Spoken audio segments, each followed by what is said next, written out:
Hello guys से हमारी जेब रकम की 4वीं वीडियो है। इससे पहले मैं 3 वीडियो में आपको बना चुका हूँ, जिनमें मैंने विषम पोषी पोषण, स्वयं पोषी, मानव में पोषण पढ़ा चुका हूँ। आज हम श्वसन पोषण श्वासन पढ़ेंगे।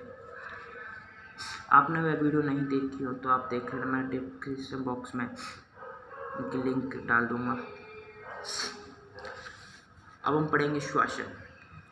पोषण प्रक्रम के दौरान ग्रहण की गई सामग्री का प्रयोग कोशिकाओं में होता है। इससे पहले मैंने आपको बताया था, पोषण में बताया था कि जो हम ग्रहण करते खाते हैं खाद्य सामग्री मतलब खाना, उसका प्रयोग कोशिकाओं में होता है, जिससे विभिन्न जीव प्रक्रमों के लिए ऊर्जा प्राप्त हो जिससे हमें विभिन्न जीव प्रक्रमों के लिए ऊर्जा प्राप्त होती है।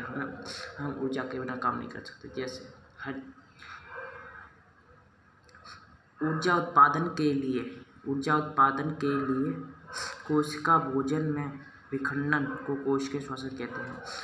ऊर्जा उत्पादन मतलब हमें ऊर्जा प्राप्त करने के लिए, हमारी कोशिकाओं को ऊर्जा देने के लिए कोशिकाओं में भोजन का विखंडन होता है, जिसे हम कोशिकीय श्वसन कहते हैं। कोशिकीय श्वसन कहते हैं और सबसे हम श्वसन चरण भी कहते हैं। ठीक है, अब हम देखते हैं कैसे होता है। विभिन्न परतों द्वारा ग्लूकोज का विखंडन। ग्लूकोज पोषण वो ग्लूकोज बन जाता है। पोषण आपको पढ़ाया था मैंने। ग्लूकोज होता है ग्लूकोज जो कोशिका में जाता है, जो कोशिका द्रव्य में पायरुट में टूट जाता है, ऊर्जा में टूट जाता है, जिससे हमें ऊर्जा प्राप्त होती है। ठीक, नहीं आया आपको समझ बात तो ग्लूकोज मैंने आपको पढ़ा था, श्वासन में देख लेना, आपको समझ आएगा। वो कोशिका द्रव्य कोशिका में जाता है, कोशिका द्रव्य होता है कोशिका में, जो कोशिका द्रव्य में टूट कर पायरुट और ऊर्जा में हो जाता है, टूट जाता है। ठीक है, वो इसके कौन कौन से चरण होते देखते हैं। ऑक्सीजन की अनुपस्थिति में, मतलब ऑक्सीजन जब नहीं होती तब इथेनॉल, कार्बन डाइऑक्साइड ऊर्जा जैसे यीस्ट, ये क्या कह देता है, इथेनॉल, कार्बन डाइऑक्साइड और ऊर्जा, ठीक है, जैसे यीस्ट में होता है। ठीक है, और ऑक्सीजन का अभाव मतलब ऑक्सीजन नॉर्मल कब होता है। लैक्टिक अम्ल ऊर्जा, लैक्टिक अम्ल हमारी पेशी कोशिकाओं में होता है। ऑक्सीजन की उपस्थिति में कार्बन डाइऑक्साइड ऊर्जा जल, ये माइटोकॉन्ड्रिया में होता है। ठीक है, आपको समझ आ गया होगा। हाँ आ गया, चलो आगे देखते हैं। तो हमारे आते हैं श्वसन, 2 प्रकार श्वसन के। वायवीय श्वसन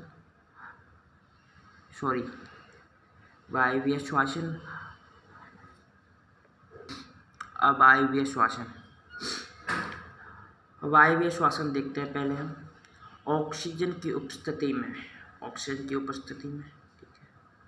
उपस्थिति होती है, अवायवीय श्वसन होता है। ग्लूकोज का पूर्ण उपचयन होता है। कार्बन डाइऑक्साइड, पानी और ऊर्जा मुक्त होती है। ठीक है, यह कोशिका द्रव्य माइटोकॉन्ड्रिया में होती है। कोशिका द्रव्य माइटोकॉन्ड्रिया में होती है, मैंने आपको ऊपर ही बताया था आपको। और अधिक ऊर्जा उत्पन्न होती है, इससे हमें 36 ATP मिलती है। 36 ATP 36 उदाहरण के लिए मानव में। ठीक है, अब अवायवीय, इसमें ऑक्सीजन की उपस्थिति नहीं होती है। ठीक है, उसे अवायवीय। ठीक है, ग्लूकोज का अपूर्ण उपचयन मतलब ग्लूकोज का अपचयन नहीं होता, जिससे एथेनॉल, लैक्टिक अम्ल, कार्बन डाइऑक्साइड और ऊर्जा मुक्त होती है। ठीक है, यह केवल कोशिका द्रव्य में होता है। कम ऊर्जा उत्पन्न होती है 2 ATP। उदाहरण के लिए यीस्ट ईस्ट। ठीक है, अब चलो आगे देखते हैं।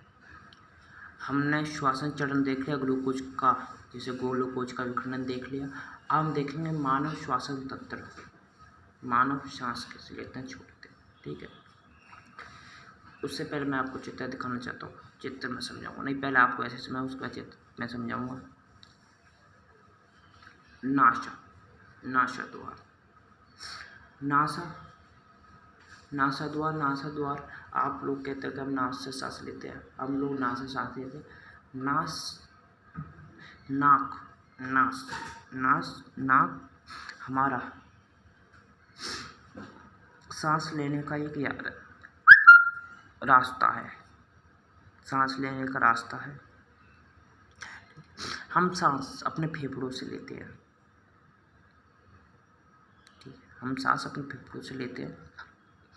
उसके बाद नासाद्वार से हम सांस लेंगे, अंदर रास्ते जाएगी, फिर उसके गिरिशिका से होते हुए जाएगी, फिर उसके कंठ से होते हुए जाएगी, फिर श्वास नली से, फिर श्वासन नली, फिर श्वासनिका, फिर फुफ्फुस, फेफड़े, फिर कोशिका, फिर रुधिर वाहिका है। अब मैं इन सबको आपको एक बारीकी से समझाता हूँ, ठीक है, पर मैं आप उससे पहले उस श्वासन, मानव श्वासन तंत्र समझा देना चाहता हूँ। ठीक है, ये हमारा नासा द्वार होता है जिसे हम नाक कहते हैं। ठीक है, फिर नासा द्वार से ये मुखा, इसे मुंह कहते हैं। ग्रीष्का, नासा द्वार से हमारे ग्रीष्का में जाता है तो ऑक्सीजन से वायु, ठीक है। फिर हमारा कंठ होता है, जी आपने देखा होता है, आप हाथ लगा के देख सकते हैं, गर्दन के बीचों बीच में कंठ होता है। ठीक है, फिर हमारा होता है ये श्वासनिका, वही हमारी होती है श्वासन उपासित वलयन। ठीक है, उसके बाद हमारा ये दो नलियों बढ़ जाता है तो हम इसको कहते हैं श्वासनी। फिर उसके बाद ये हमारा फिर काफ़ी नलियों बढ़ जाता है, उसे हम श्वासनिका कहते हैं। ठीक है, वही हमारी कोशिका होती है, दिखाना चाहते हो यहाँ पर है, ये बड़े में दिखा दिए कोशिका। ठीक है, इनमें हमारा गैसों का आदान प्रदान होता है, इसमें आती है गैस। ठीक है, यह पसलियाँ होते हैं, पसलियाँ में फेफड़ा होता है, ये अंदर का दिखाया गया, थोड़ा ऊपर फेफड़े का दिखाया गया फेफड़ा, इसे हम फुफ्फुस बोलते हैं। ठीक है, अब मैं आपको समझा देता हूँ। अब देखिए नासा द्वार, हमारे नासा द्वार में आपने देखेंगे बाल पाए जाते हैं, ये बालों का काफ़ी कम होता है। हम सांस लेते हैं तो कुछ अशुद्ध पदार्थ, कण, धूल, मिट्टी आती हैं सांस लेते समय। ठीक है, तो वो हमारे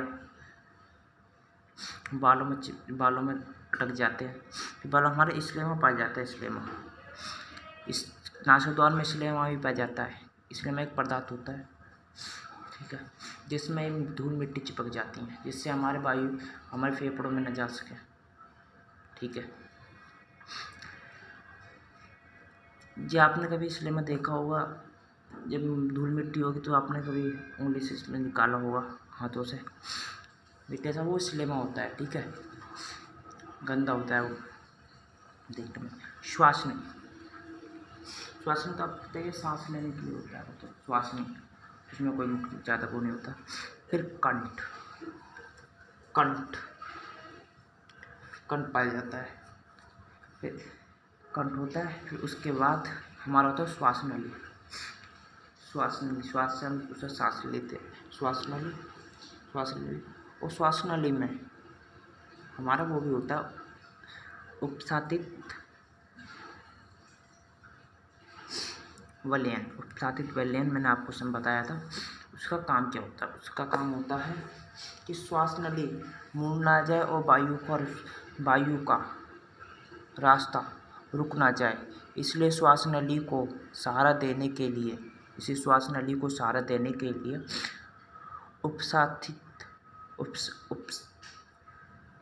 उपास्थि वलय होता है, ठीक है।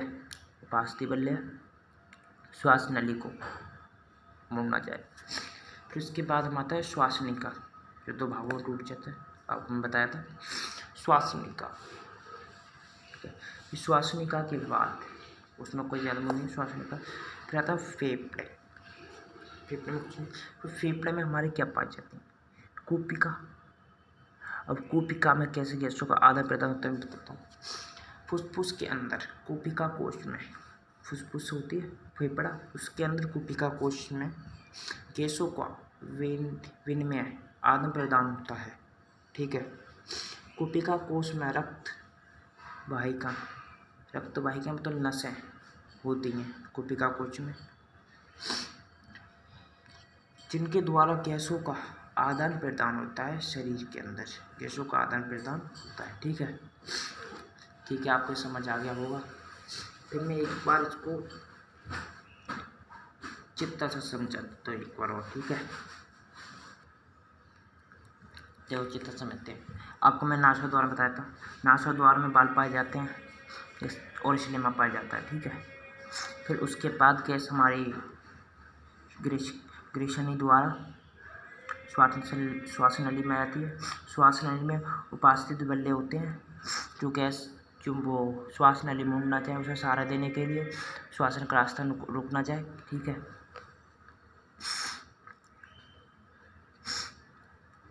ठीक है, फिर उसके बाद हमारा श्वासनी में ये श्वासनी होते हैं, श्वासनी के बाद ये नसें, फिर हमारा श्वासनिका में टूट हो जाती हैं। फिर हमारा कूपिका में होता है। कूपिका में हमारा क्या होते हैं? रक्त की नसें होती हैं, में गैसों का आदान प्रदान होता है, ठीक है। और मैं आपको एक बात नहीं बताई, आपको बताना चाहिए, ये डायाफ्राम होता है। डायाफ्राम में सांस लेने की बहुत बड़ी महत्वपूर्ण भूमिका होती है। कैसे? जब हम सांस लेते हैं,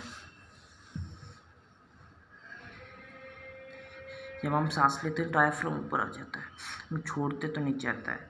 आपने कभी देखा होगा कि किसी इंसान को गाड़ी पर चलते हुए एक्सीडेंट होता है, किसी इंसान को चोट नहीं आई है, खून नहीं निकला है, पूरा मर गया, क्यों? कि उसके डायफ्राम में लग गई, जिसकी वजह से उसकी सांस ले पाई, इसी वजह से वो मर गया, ठीक है। इसलिए या तक गाड़ी में ऐसे मरते हैं, इसलिए डायफ्राम की बहुत बड़ी भूमिका होती है। चलो अब आगे देखते हैं। हमने ग्लूकोज का विखंडन देख लिया और फेफड़ों में श्वासन देख लिया। अब हम श्वासन, अंतश्वासन और स्वच्छ श्वासन देखेंगे। अतःश्वासन और उच्च श्वासन, ठीक है।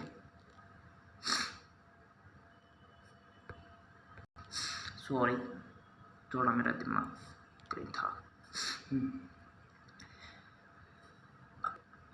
अंतःश्वासन, उच्च वसन, ठीक है। पहले हम अंतःश्वासन देखते हैं। अंतःश्वासन के दौरान क्या क्या होता है? विच्छय गुहा फैलती है, जब हम सांस, अंतःश्वासन का मतलब होता है सांस लेना। जब हम सांस लेते हैं, गैसों को अंदर लेते हैं, तो हमारा फेफड़े विच्छ गुहा फैलती है। पसलियों से संलग्न पेशियां सिकुड़ती हैं। जो पसलियों से संलग्न पेशियां सिकुड़ती हैं जब हम गैस को अंदर लेते हैं, ठीक है। उसके बाद वक्ष ऊपर और बाहर की ओर गति करता है। वक्ष ऊपर की ओर बाहर की ओर गति करता है, ठीक है। गुहा में वायु का दाब कम होता है और वायु फेफड़ों में भरती है। गुहा में वायु का दाब कम होता है और वायु में फेफड़ों में वायु भरती है, ठीक है। उसके बाद उच्च वसन, वक्षीय गुहा अपने मूल आकार में वापस आ जाता है, हम सांस छोड़ते हैं। इसका वसन का मतलब सांस छोड़ना, बाहर निकालना। वक्षीय गुहा अपने मूल आकार में वापस आ जाता है, हम सांस को छोड़ते हैं। और पसलियाँ और पेशियाँ शिथिल हो जाती हैं, जैसी वैसे हो जाती हैं। वज्र अपने स्थान पर वापस आ जाता है। उसके बाद गुहा में वायु का दाब बढ़ जाता है और वायु कार्बन डाइऑक्साइड फेफड़ों से बाहर हो जाती है। ठीक है, गुहा में वायु का दाब बढ़ जाता है और कार्बन डाइऑक्साइड फेफड़ों से बाहर हो जाती है नासा द्वारा। ठीक है, अब हम दो टॉपिक और हैं, तो चार थोड़ी उन्हें देख लेते हैं। ठीक है, अतः श्वासन ऊपरी बताया, श्वासन द्वारा सांस द्वारा वायुमंडल से गैसों को अंदर लेना। ठीक है, उच्च वसन फेफड़ों से वायु या गैसों को बाहर निकालना। ठीक है, स्थलीय जीव श्वासन के लिए वायुमंडल से ऑक्सीजन का प्रयोग करते हैं। वो तो पता ही आपको। हम लोग स्थलीय जीव, जो जीव पानी में रहते हैं वो कैसे लिखते हैं, जो आपको समझ में आए। वे जल में विलेय ऑक्सीजन का प्रयोग करते हैं। ठीक है, ठीक है जी, बताया नहीं, इसमें दिया नहीं, मैं आपको बताता हूँ अलग से। और विलेय ऑक्सीजन जल में कम होती है। ठीक है, जैसे आपने मछली का टॉपिक ले लो। मछली मुंह के द्वारा जल लेती है तथा उसे बलपूर्वक इसे उसके अंदर क्लोम तक ले जाती है तथा विलेय ऑक्सीजन रुधिर ले जाता है तथा क्लोम तक पहुंचाती है और विलेय ऑक्सीजन रुधिर ले जाता है। अब देखो मैं आपको बताऊँ, मछली होती नहीं है उसमें उसके, तो मैं आपको दिल के बारे में आगे बताऊँगा, पर अभी यही मैं थोड़ा बहुत बता दे रहा हूँ। मछली में दिल के में 2 कोष्ठ होते हैं। ठीक है, 2 कोष्ठ होते हैं उसके दिल के, मछली के दिल के 2 कोष्ठ होते हैं। ठीक है, अब आप ध्यान दो, सही वो तो दिल की बात है, मैं आपको ये समझा रहा हूँ। अब मछली क्या मुंह के द्वारा जल लेती है। जल में ऑक्सीजन, वो विलेय ऑक्सीजन होता है, तो आपको पता ही है कि उसे बलपूर्वक क्लोम तक ले जाती है। उसके तो क्लोम होता है, इसे क्लोम तक ले जाती है। फिर उसके बाद विलेय ऑक्सीजन को रुधिर में भेज दिया जाता है। ठीक है, आगे समझ आपको मछली तो। थैंक यू, ये वीडियो हमारी यहीं समाप्त होती है। अब हम मिलते हैं अगली वीडियो में, जिसमें हम मानव पहन पढ़ेंगे। ठीक है, थैंक यू फॉर मच। मैं आपको अभी ऐसे पढ़ा रहा हूँ, जिस दिन मेरा ये चैनल डेवलप हो जाएगा और मैं थोड़ा पैसा आना होगा, तो मैं आपको लाइट वो होती है उससे पढ़ाऊँगा। ठीक है, थैंक यू।